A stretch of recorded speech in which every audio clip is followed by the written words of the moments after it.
Grand Rising, Supreme Rising. This is your girl, Layla Awake.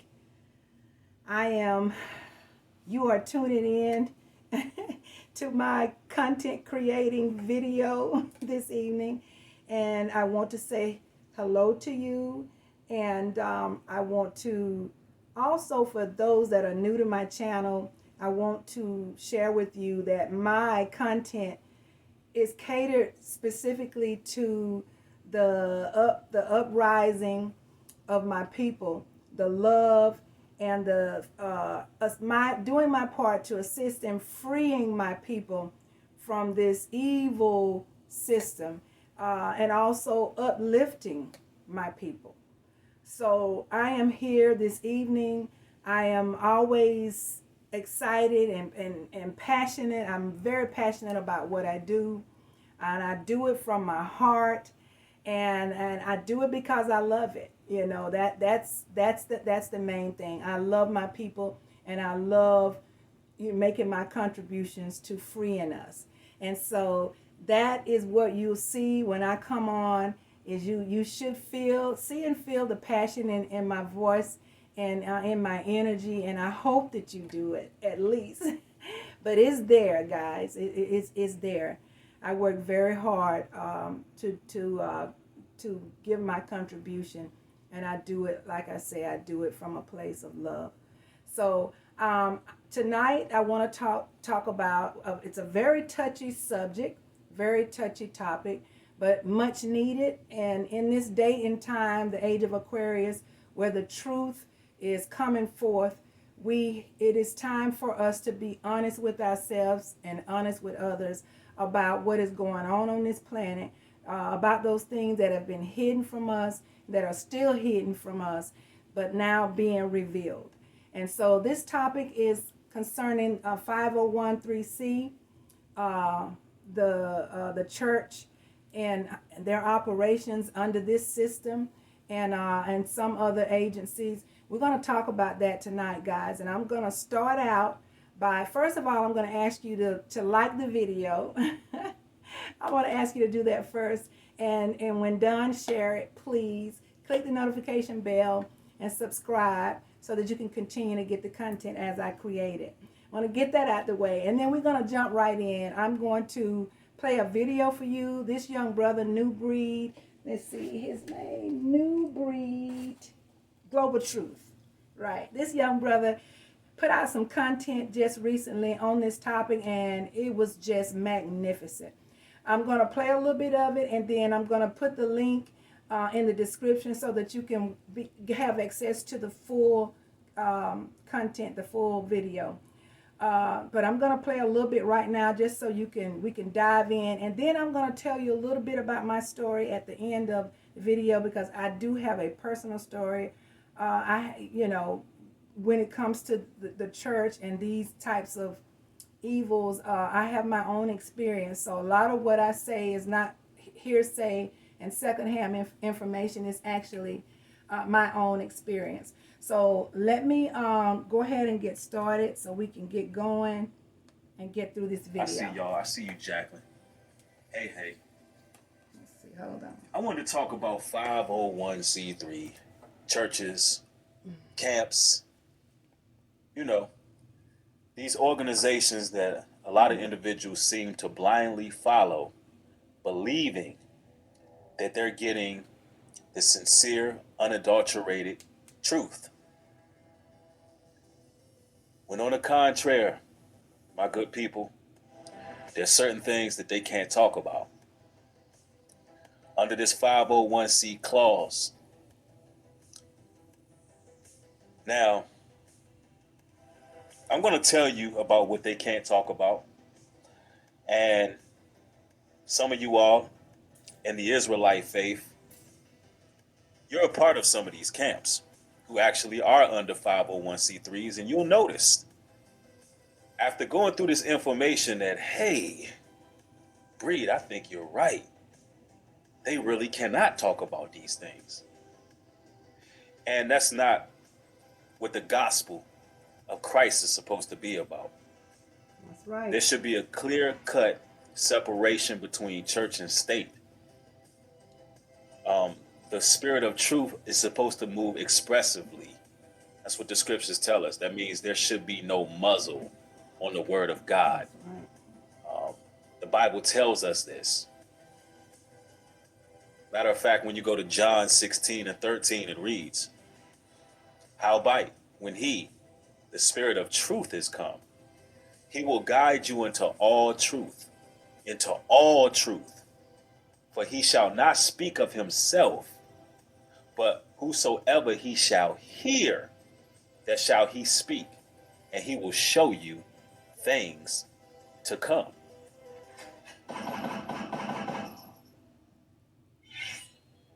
See, unfortunately, ladies and gentlemen, brothers and sisters, a lot of these pastors, some of these camp leaders, they can't show you certain things to come because it's not in their clause. Now, I'm going to read, we're going to be doing some reading here, and then we're going to go into various topics that's, trending right now that every church, congregation, camp should be talking about, but they're not. Um, let's go into this clause. Now, hopefully you all can see this on your screen. What is a 501c3? We're going directly to an IRS website so you can get a great understanding. Because I know you hear people throw this terminology around, and they say, hey, you shouldn't follow this group, that group, or the third because they're under a 501c3. But what is this 501c3? Let's get into it. What is a 501c3 church, and what are some benefits and disadvantages of a church having a 501c3 tax exempt status? This is what you need to know.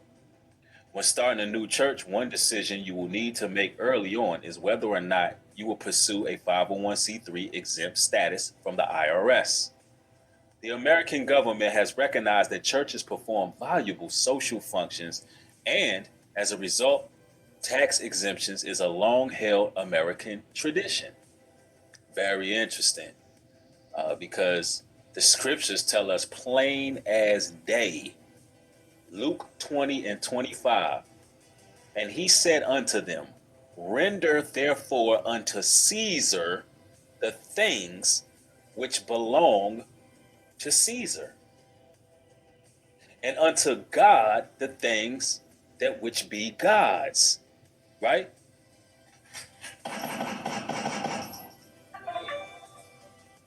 So you brothers shouldn't be trying to get out of paying your damn taxes. Off the break, you should be paying your taxes. You shouldn't be trying to squirm out of it, because Christ made it very evident and made it very clear a long time ago that these organizations should be paying those taxes. Render to what Caesar is what Caesar's, right?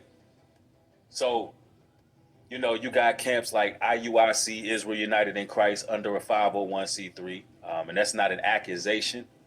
Um, Elder Nathaniel has openly discussed this. Matter of fact, I seen an interview with Phil from the Advice Show not too long ago of, Phil actually talking about how the 501c3 has destroyed the black church. And Nathaniel is actually trying to defend the 501c3. So, it's open. That camp is under a 501c3. And you're going to get a greater understanding of why they move the way they move in certain scenarios once you find out what some of the clauses are, right? Yeah, you can only follow one guy. You got a lot of individuals who took the deal, they took the bait, and now they've been compromised. Straight up, they've been compromised. No Gonzalez, thanks for the $9 contribution. I appreciate it, bro. Now, I want to continue on to read here. Let's get it. According to the IRS, a church or a body of believers is exempt from taxation by the federal government. It is because their special protected status that the churches have the potential to influence their community and beyond in ways the government can't. So they offer you incentives because you can influence your community in ways beyond the government can influence your community. That should be a red flag immediately. Yeah, absolutely. Now, seriously, that should be a red flag immediately. If y'all reading this, read along. Follow me here, because we going on a journey right now. So let me get this right. Let me get this right here. So because these preachers, some of these camp leaders, these churches, these deacons, these bishops, because they can have an influence, more than the government can. The government is offering that, hey, listen, you don't even got to pay taxes, but we want our hands in. We want certain parameters that we can set so we can help manipulate the minds of the people. All right, guys. This should All be right. a All right. All huge right. red flag. I gave you that little bit. I'm going to put the link in the description so you can go and watch that video in its entirety. But it is a very powerful video, and I encourage each and every one of you to go and take a look and finish the whole video. It is absolutely amazing. And I tell you, what he's telling you is absolutely facts. And I've known it for quite some time. In the black community, so to speak, it is not popular when you criticize or you come across like you criticizing the church, when actually you just telling the truth about the church, those churches that participate in the 501c. You're actually just being real. I remember back when, who was it? When George Zimmerman committed the murder of Trayvon Martin, that set off something inside of me. And I was already, I already had the mentality. And I hated injustice and the things that they were doing to our people. But when that tragedy took place, that really, really, really put some fire up under me. And at that time on my social media, I had several pastors on my Facebook, to be exact. And I noticed when I would rant and rave on there that I never would get any kind of comment from those that were clergy. And so after a while, it made me angry. So I started asking for a response from them. And they never would say anything. And so then I started putting them on the spot, each one of them, one by one. Hey, I got this topic going. You guys are here, and I know you see it. Tell me how you feel. And no comment, crickets, crickets, crickets. So finally, then I started calling them out. Right on social media, telling them, you know what? I know why you're not commenting. I know why you can't say anything. I understand it. A lot of my people don't know. A lot of my people don't get it, but I get it, darn it. I get it. I know why you stand silent. You can't say anything, but you get on, you get our money, you take our money, and a lot of times you promote us spending money even if we don't have it. And then you live like kings and queens while a lot of my people are in the black community suffering. And I just put it all out there. And one by one, they begin to unfriend me, which, said a lot as well. It told me a lot when they started unfriending me. But I'm asking them, what are you going to do? Are you going to be protesting? Are you going to be walking in the streets, walking with us? Are you going to be fighting with us? Why aren't you saying something? Because they can't. Because it ties into political, the political parts of this, and they are, by law, they can't say anything. They have to follow, the rules of the system that they've signed up under. And I understood that. So that, that was a real wake-up call. That was the beginning of a huge wake-up for me, when it came to the church. I knew it already, but, I too was kind of, hesitant, because in a lot of my people, when you bring up the church, there's and anything that sounds unfavorable to them, that's an automatic rejection, And that's just the way it is. And that's why religion has been so effective with, this system, because it programs, and it programs us deep, and so deep that we can't even see, that we're programmed. We can't even, it's just a very deep programming system. And so, and I see it at work. And I'll tell you, if your church, if the pastor is where these demons would go to get, if they wanted to push anything, politics, anything, they'll go to the pastors, because they know the pastors can get the word out to the people, and they know that the people listen to the pastors. Just like when they were doing the hot sauce 19, that stick, they went to the pastors. And a lot of these pastors, a lot of these churches were paid to support that and push that on their own people. And many of them knew what the dangers were. Many of them heard about the dangers, but they still got in there and they pushed it on their own people for money, status, And so if your church can't tell you, if you're in harm, especially in the things that we're going through right now, if your church can't talk about it, that's a problem. If your pastor can't stand in that pulpit and warn you about something that's coming and he knows about it, that's a problem. And if he's talking a little bit, but he's not giving you the whole story, or the whole, part of that warning, then it's still a lie. It's still, it's still a problem. But they're not able to do it because they're under that 501c, and it is just sickening. 501c3, I'm sorry, and it is sickening how the church, which is supposed to be a sacred place, is being used, and they're getting money, and the government is getting their word that they're going to follow their rules. So they're giving, it's a give, they're trading something. But who's at the bottom, who's going to be harmed by it is the people. And that's what's happening, guys. It's sad that the CBDC, the implant that they're talking about putting under our skin, and some people call it the mark of the beast or whatever, that's something that your pastor should be telling you about.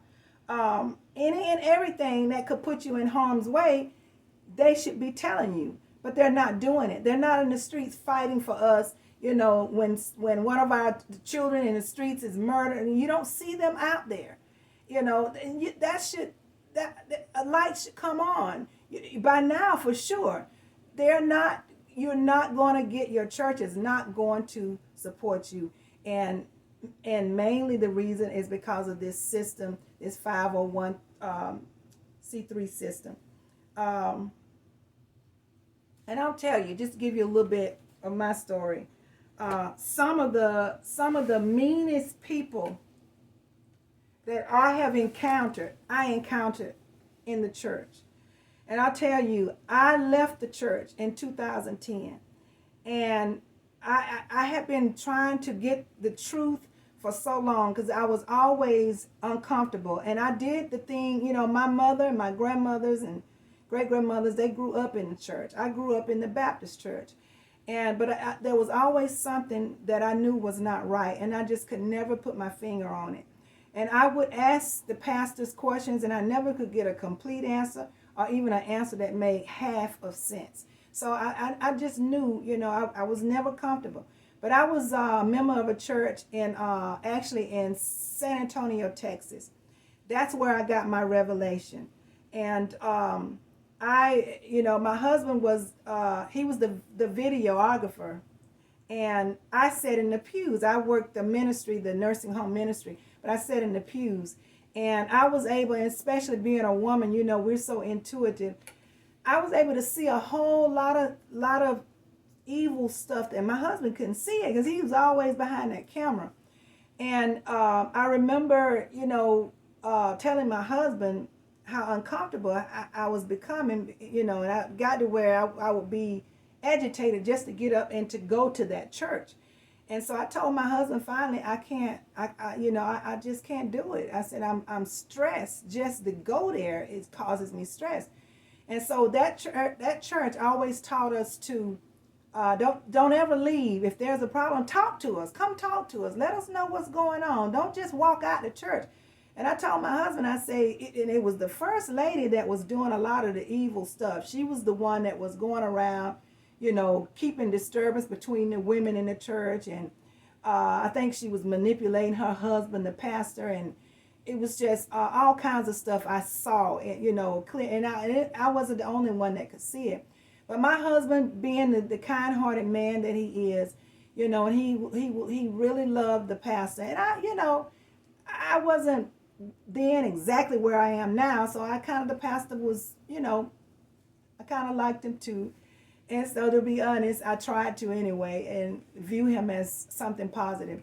But my husband, he told me, he said, I really would hope, I really wish that you would talk to the first lady first, maybe have lunch or dinner or something and, let her know how you feel.